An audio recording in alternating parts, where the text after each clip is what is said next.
Afiliados, vocês estão vivos? No vídeo de agora nós vamos falar um pouquinho sobre a Apologia de Sócrates, uma obra de Platão, onde ele defende o seu mestre. Vamos conhecer um pouquinho dessa obra de Platão, né? Sócrates, de certa forma, estava em guerra com a tradição poética grega. O método de Sócrates era o oposto à narrativa épica de Homero. Sua dialética não tinha nada de semideuses com superpoderes e histórias de incrível coragem. Ao contrário, Sócrates questionava os métodos, as virtudes, as ideias dos poetas. Ele defendia novas virtudes. Em vez do combate físico, Sócrates queria o combate retórico, do discurso, da oratória, da arte de falar bem, mas não só por falar bem, como os sofistas, que não estavam preocupados com a verdade, com a justiça e com o bem. Eles queriam convencer qualquer um de qualquer coisa, não importando, né, os meios ou os fins.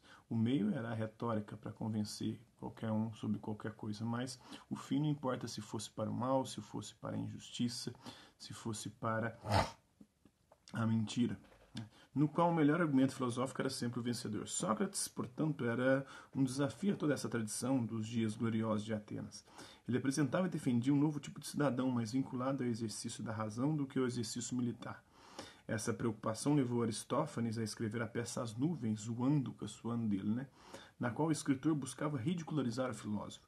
Podemos, portanto, afirmar que Sócrates foi obrigado a tomar cicuta, um veneno, porque não estava disposto a falar o que os defensores da tradição homérica gostariam de ouvir. Sentido oposto, Aristófanes escrevia peças que criticavam duramente a realidade social de uma Atenas derrotada na guerra e no caminho inexorável ao seu declínio. Sócrates foi acusado de impiedade, isto é, de desrespeitar o que a sociedade ateniense mais admirava. Com sua dialética, seu diálogo crítico, o filósofo retirava o chão que sustentava todas as crenças do povo de Atenas. Questionar tais conceitos foi visto como uma profanação dos ideais mais queridos de então. Sócrates, no entanto, estava buscando substituir essa fé cívica por uma interminável procura pelo conhecimento e pela verdade. Apesar de ter dedicado sua vida a esse nobre intuito, Sócrates acabaria sendo condenado por suas polêmicas visões políticas. Basta ler o seguinte trecho presente na Apologia para perceber isso. Quem combate verdadeiramente pelo que é justo, se quer ser salvo por algum tempo, deve viver a vida privada, nunca meter-se nos negócios públicos.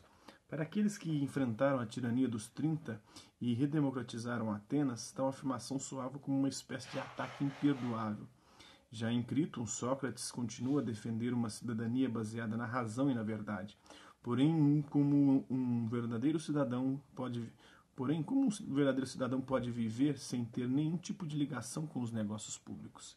Nesse diálogo, o amigo do filósofo pede que ele fuja após a sentença de morte.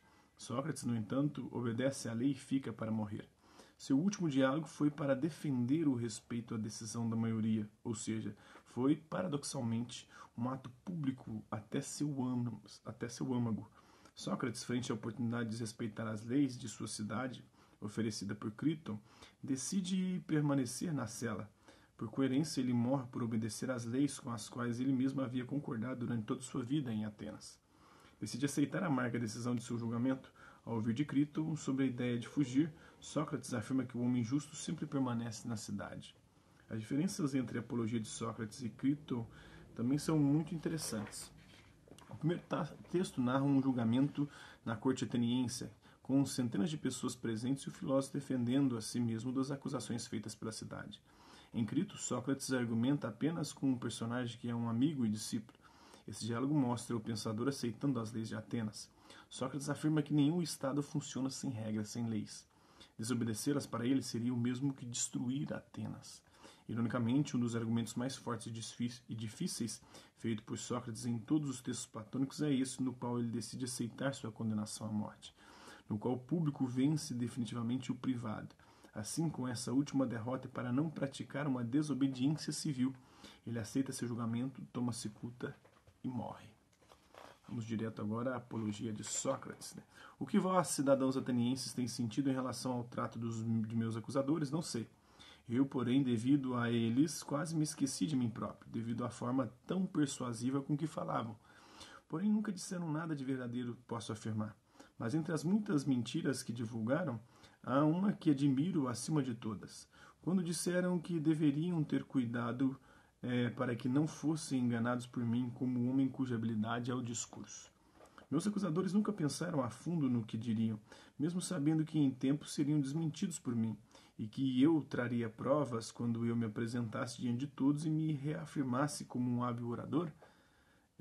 Essa me parece a maior imprudência. Denominaram-me hábil no falar quando se referem a quem diz a verdade.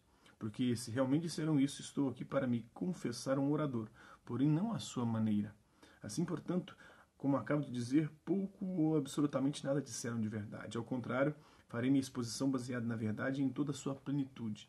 Mas, por Zeus, cidadãos atenienses, certamente não vos obrigarei a ouvir discursos enfeitados de expressões e de palavras vazias, como os sofistas, ou adornados como os deles.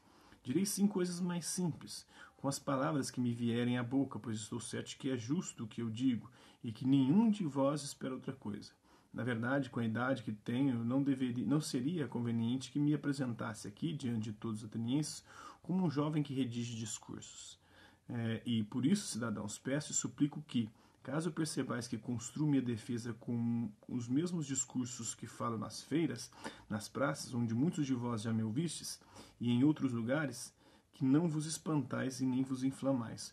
Porque eu vos digo o seguinte: é a primeira vez que me apresento diante de um tribunal na idade de mais de 70 anos, e por isso sou quase estranho ao modo com que costumam falar aqui. Se eu fosse realmente um forasteiro, sem dúvida me perdoaríeis se eu falasse no idioma e nas maneiras com as quais tivesse sido educado.